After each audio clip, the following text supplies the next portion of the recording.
Hey guys, Scott from 6 Months Later Gaming here with Mr. Jack Pattillo. Hey, what's up? I want to start by talking to you about YouTube. YouTube, I know that. That's a website I use. So, what are your tips for growing a company, including YouTube, but not just you have to keep creating content, whatever, more than that? Tips for growing like a YouTube channel is what you're saying? Or Company in general. a company? Incorporating YouTube. Good God, man. I've barely done my own YouTube channel. Biggest, most important thing I always tell people when you're making YouTube content or just doing something in general, be consistent. Be consistent, be consistent. Second tip, make stuff. Because your next project is better than the one you're working on now. It always is. Every step becomes better than the last. You work on a video, your next video is going to be better than this one. You do a music video, your next one's going to be better than this one. So start making stuff. Do as much as you can. That being said, when you do release it, have a queue, have a bunch in the can, because nothing's worse than saying, okay, we're going to release a video every Tuesday. Okay, well, not this Tuesday. We're going to skip this week, but I swear to God, we're going to release one next Tuesday. And then, okay, well, not this. Don't ever do that, because if you lose trust in your audience, they're going to turn on you very quickly, especially if you're a young company. If you've been around for 7 years and you miss one episode, they're going to be forgiving. But if you've been around for 3 months and you're already missing 2 episodes, they're going to be like, okay, yeah, I don't know about that. So I would say be very, very consistent and focus on that and just keep working on things, because your quality will increase the more you do it. Fair enough. Is that okay? Yes. All right. With view counts on YouTube, and whenever you're starting a new series, how much does the view count matter to the series continuing between YouTube and the website? Are you talking about for Rooster Teeth or for Rooster Teeth? YouTube is not nearly as bad as, or not nearly as important as it once was.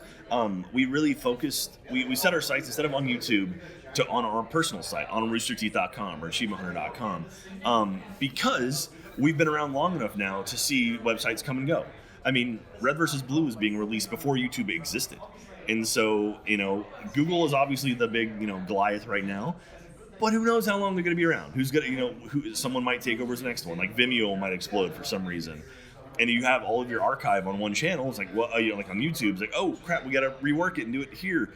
But I would say using your own site, like having that backend, that's the important thing. Like having that nice archive on your own, that's really, really important. And that's what we've been focusing on the last couple of years. So our YouTube numbers have actually dipped when you look at it, but our overall views have actually really increased. Because, say for example, a year ago, 2 years ago, we had a 1 million view video on YouTube.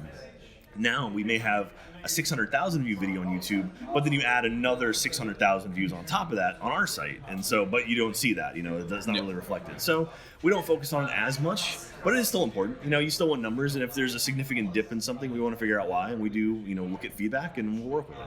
So what would be the magic number to say yes or no to a new show? Oh, man. It kind of depends on the show. It kind of depends on where it's going to go. If it's like on the Let's Play channel, it's got to be pretty big. Mm-hmm. If it's on Achievement Hunter, we have a little bit more flexibility with it. But, 500,000 is always a good number for us. But, I mean, there's really no sort of hard and fast rule. If it's something we like doing, we're going to be more forgiving and be able to do more of it. Something like 7 Days to Die. We just love playing 7 Days to Die. So it's like, okay, yeah, we don't really care about numbers on that. We're just going to make more content in it. Okay. And so you kind of took my next question with YouTube isn't going to be around forever. But as far as it is here, what do you see being the future of YouTube? How is it going to evolve? Man, I don't know, honestly. Like YouTube, it's interesting because I would have told you, if you would have asked me 2 years ago, I would have said live gaming. I would have said live streaming, like Twitch. YouTube tried that and they didn't really hit, and it's kind of, Twitch has this really interesting thing that like they are kind of the, they're the 800-pound gorilla in the live streaming realm. And I thought if anyone was going to do it, it would have been YouTube, it would have been Google. And they tried and they didn't really make a dent, which is honestly pretty surprising. So as far as the future of it, I don't know. I mean, maybe more working directly with companies like Rooster Teeth, kind of like, I mean, you're seeing more of a Netflix kind of paid service type thing happening. They're doing that with YouTube Red, but maybe a little bit more crafted. I mean, YouTube kind of has a thing that works. They have videos up on the internet that people go watch a whole bunch of times. So they don't want to break it too much, but it's do you want to stay the same thing forever? Do you want to try to change? I don't know. I'm not sure what their goal is, but yeah, we'll see. I'm very curious myself. I honestly can't really answer that too well because I'm not sure what they're going to do with it. Okay, bit of a lightning round. Just a bunch of questions. Sure. Getting to know you better. All right. What series or video from your time at Rooster Teeth are you most proud of? I would say our GTA heists. The GTA heists kind of are a perfect blend of performance, which is like us being in character, with chaos and quality gaming. So doing stuff like landing a plane on a highway and jumping in and trying to escape the cops, like we do that, but like to actually kind of have some theatrics behind it is a lot of fun, and that's probably my favorite series we've done. Okay, what disc is in your Xbox right now? None. Everything's digital. I would say like the most recent thing I played on my Xbox, I would say is probably Jackbox Party Pack 3. I think that's the most recent thing I played on there. But on the PC would be probably 7 Days to Die. Yeah. I hear you're a fan of that. Oh yeah, it's a good game. Your house catches fire. Okay. You have time to save your pets, family, all that kind of stuff. Okay. But you can save one more item.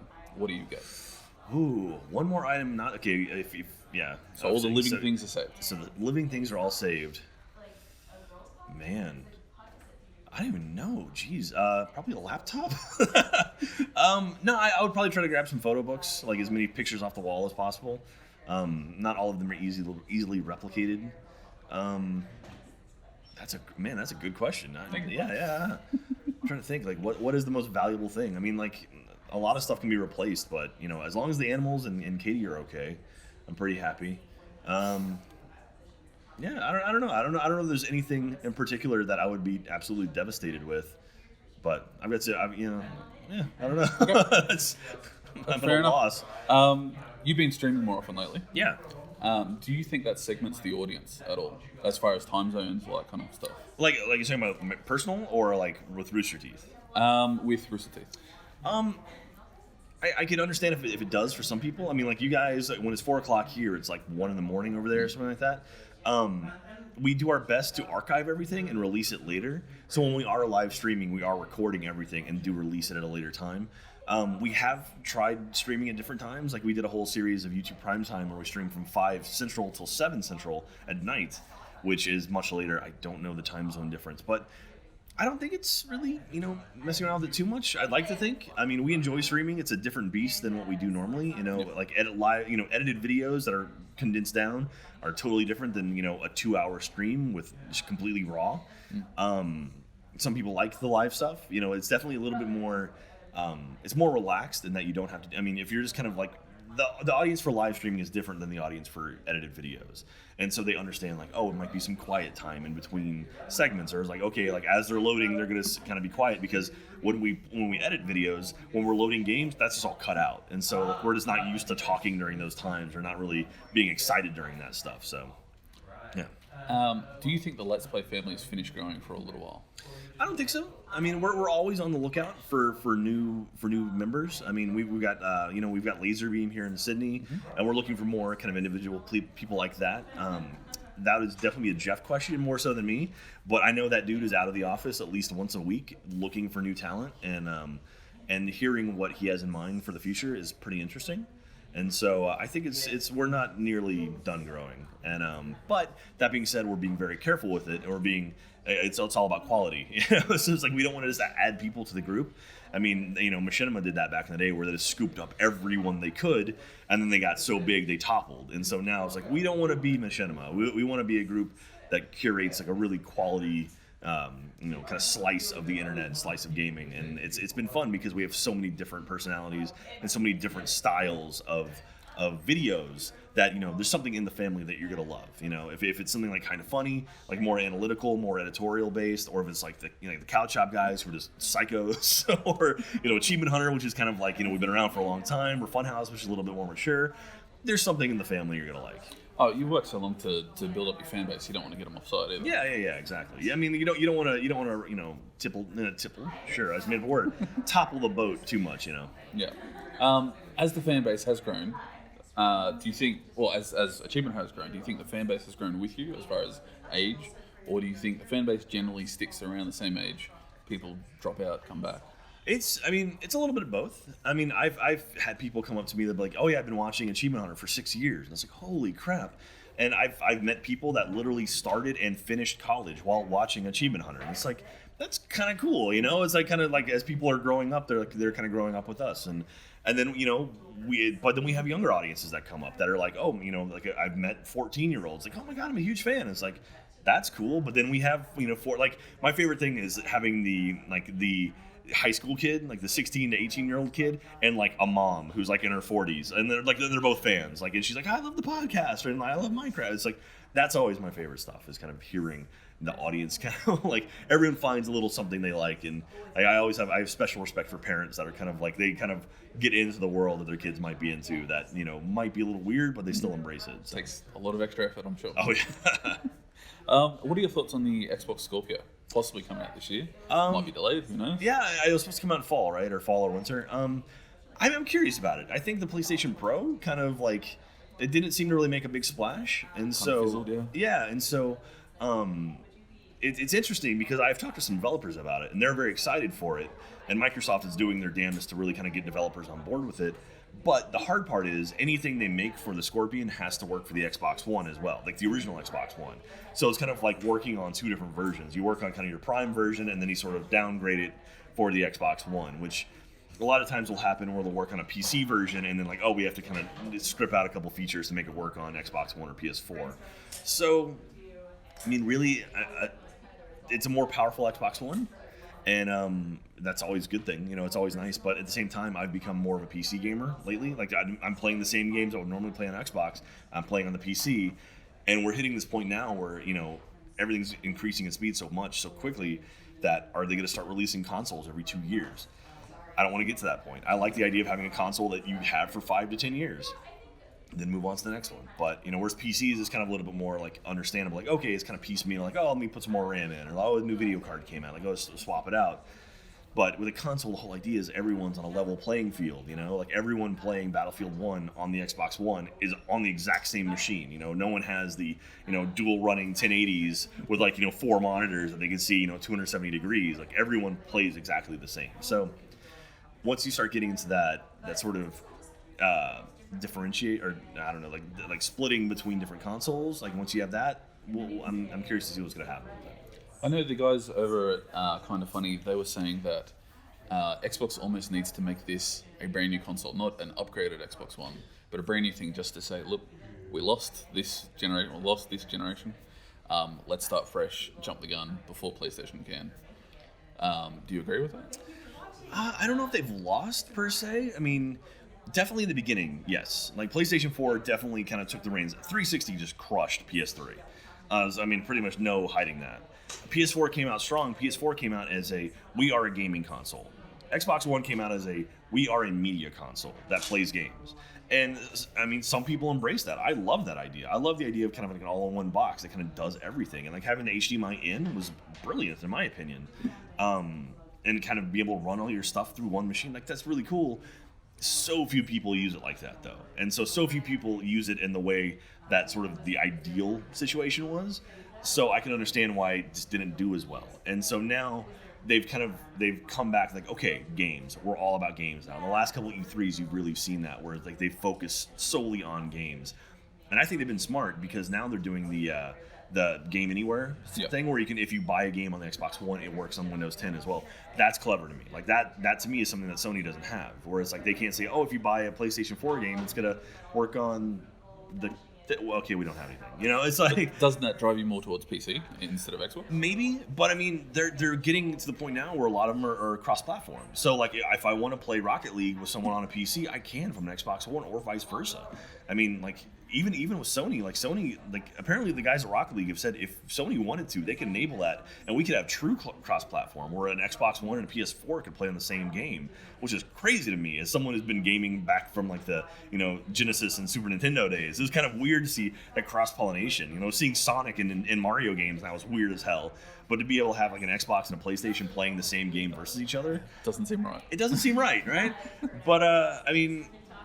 Yeah, I mean, like, everyone is going more towards PC, or it seems that way. It seems like more people are swaying towards PC, so I think the consoles are going to have to do something wild like that. We're like, all right, pick your console, but you can play against anybody. So we'll see. I'm very curious to see what's going to happen in the next probably 5 years of gaming. Yeah, because it seems like Sony and Microsoft are definitely, they're at a point where who knows what's going to happen. Nintendo's got their own thing. Nintendo's running their own. They got the Switch. They're doing great. They're having their own. They've got mobile down, but kind of the big boys. We'll see what happens with them. I think they're definitely getting there with mobile. I think Nintendo, the first Mii character thing, I think that just fell flat. Yeah, But Mario Run seems to be getting in the right direction. yeah, we'll see. I mean, like Nintendo's always had like with 3DS and all that. Like they've really kind of cornered that market. No one really makes that stuff. I mean, really, like their biggest competitor are phones, and so like as far as like handheld gaming, that isn't a mobile device, that isn't a phone device, they're winning. Like they have no one to compete against. So. Yeah, and even like now with the Switch, it's very much like, okay, you can play on your TV at home and then take it on a plane. Like that to me is my most interested part. Was like if I were to play Legend, like Zelda or something at my house, and like, oh, I gotta go catch a flight, I can literally take it and just go and just keep playing it on a plane. Like that's really cool, and I like that idea, and I like to see where that's gonna go. I'm curious to see if other companies might take that as well. So. Have you had a chance to play the Switch here or at PAX or anything? Briefly. I played it a little bit in the VIP area down here. So I did the 3D rumble thing where you could feel the balls rolling around in the controller, and that's kind of cool. Yep. And it felt like the controller felt really light, but it still had a good kind of sense to it. So, yeah, I'm curious to see what they're gonna pull off with it. Like I've seen a lot of demos of stuff that look cool, but I want to see some games. Like a lot of the stuff they have are kind of like the quick, like here's play it for a couple minutes, which makes sense for a convention because like they want to push people through. But what's a full blown game? Like what's a Zelda gonna look like on the Switch? So that's what I want to check out. Yeah, they do seem to have a small launch window of games. I mean, ultimately, that's what sells the console. Yeah. And I mean, from announced to release is pretty quick too. I mean, like they've been talking about it, but from showing it off to actually putting it in stores is pretty fast. So, yeah. Just while we're touching on Nintendo, what's Achievement Hunter's stance on Nintendo videos now? Because I know back, there was some issues with them taking your videos or taking ownership of your videos and everything. That's the whole Nintendo thing's still up in the air, honestly. Like Nintendo is still, I mean, their policies haven't changed. Their enforcement, like they're not as hardcore about it as they used to be, but still, if they wanted to come in and just start pulling down Nintendo videos or not even pulling them down, but just monetizing them for Nintendo, they have the right to, which is scary to us. And it's like, if we're going to spend, an hour recording a video with 6 people, that's 6 hours of work time. Then you throw 4 hours of editing on top of that. I mean, that's 10 hours of work for a video that someone else gets credit for. And it's just like, that's not worth it to us. So we've done more Nintendo stuff recently, but until they really flat out say you can release content using our console or our games, it's scary to us. We'd rather spend time playing a Microsoft game or an Xbox One or PS4 game or something. Fair enough. Well, that's it. So, all right. I'm master of segue. So there we go. That was Jack Pattillo. Fun.